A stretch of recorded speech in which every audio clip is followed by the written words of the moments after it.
Hey, Allie, can you hear me? Hi, Jackie. Hey, all right, we're gonna jump right in here. Allie, definitely a better second half from the team out there.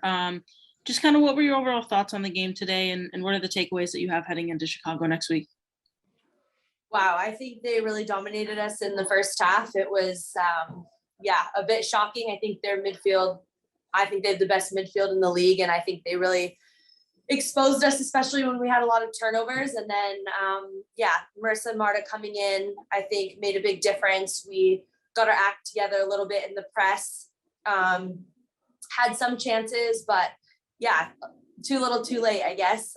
So a lot to learn. I think a lot we need to go over with the coaching staff about the formation and when we're going to make changes and how, and we have to train it during the week to make sure that we can execute. So a lot to work on before Chicago. Thanks, Allie. Julia, gonna leave your line open again. Thanks, Jackie. Hey, Allie, thank you so much for the time tonight. You mentioned that you were kind of shocked by the way that OL Reign came out tonight. What in particular maybe surprised you or kind of took you off guard? Yeah, I don't think it's surprising, the way they played. Obviously, we've seen them. We've seen how good their midfield is. But I think more just, how good they were in terms of capitalizing off our mistakes, in terms of us not putting pressure on or stepping out when we didn't necessarily have players behind us that we needed to be covering. So I think there's just a lot to learn with the shape and different personnel and then changing formation too. I think maybe it's something we could have done earlier. Obviously, this is all things that we're going to analyze with the coaching team, but I think they just really are so fluid in their movement. And when we aren't able to read or communicate, I think communication was probably our biggest downfall. Knowing, if you had someone behind you, who's stepping, who's covering in behind, and we really wanted to be able to keep them out wide, knowing that they have such a good midfield, but we clearly couldn't do it in that first half.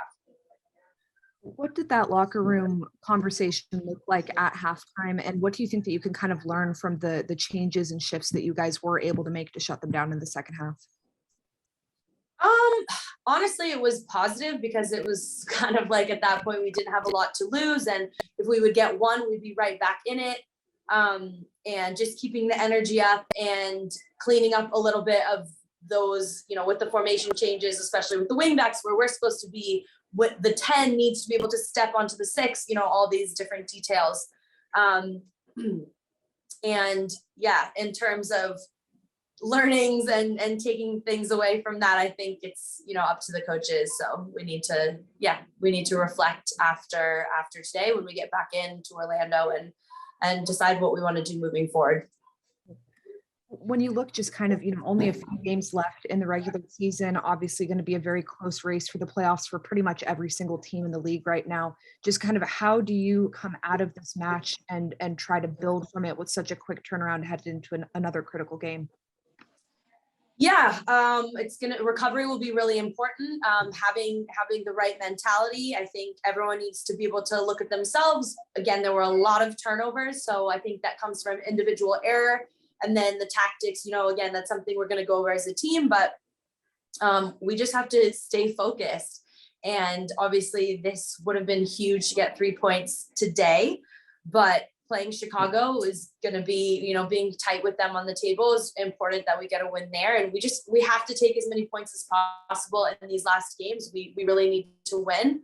We want it to be in our hands. We don't want it to come down to hoping another team drops points or coming down to any of the deciding factors. So we're going to win out. We have to win out. So Chicago will be able to now look at how they played and what they're going to bring, what threats they have, and then clean up our act. Last one for me. We've seen all through the weekend players around the league repping the No More Side Hustles campaign for the Players Association. Just for you personally, what does that campaign mean for you and for the Pride team in terms of next steps for the league as you guys go through the CBA negotiations?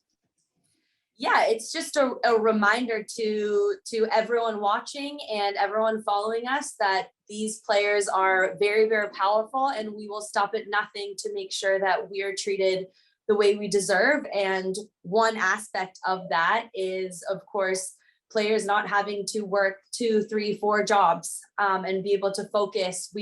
Our league wants to claim that this is the best league in the world. We want to show that it's the best league in the world, but how can we play at that level if our energy is elsewhere? So I think our PA is unbelievable. The players here are so strong and well spoken, and we know what we want and we're willing to fight for it. And I think it's just rallying everyone behind us. And I think, the fans watching and people supporting us and trying to encourage even more people to watch our games and show that, that kind of engagement and that kind of support is really important for us to argue our case. And I think too, I think there is a lot of support in terms of our fans. They know that this is a great league. They know that these players are amazing, but we don't necessarily have the support that we need. It could be even better.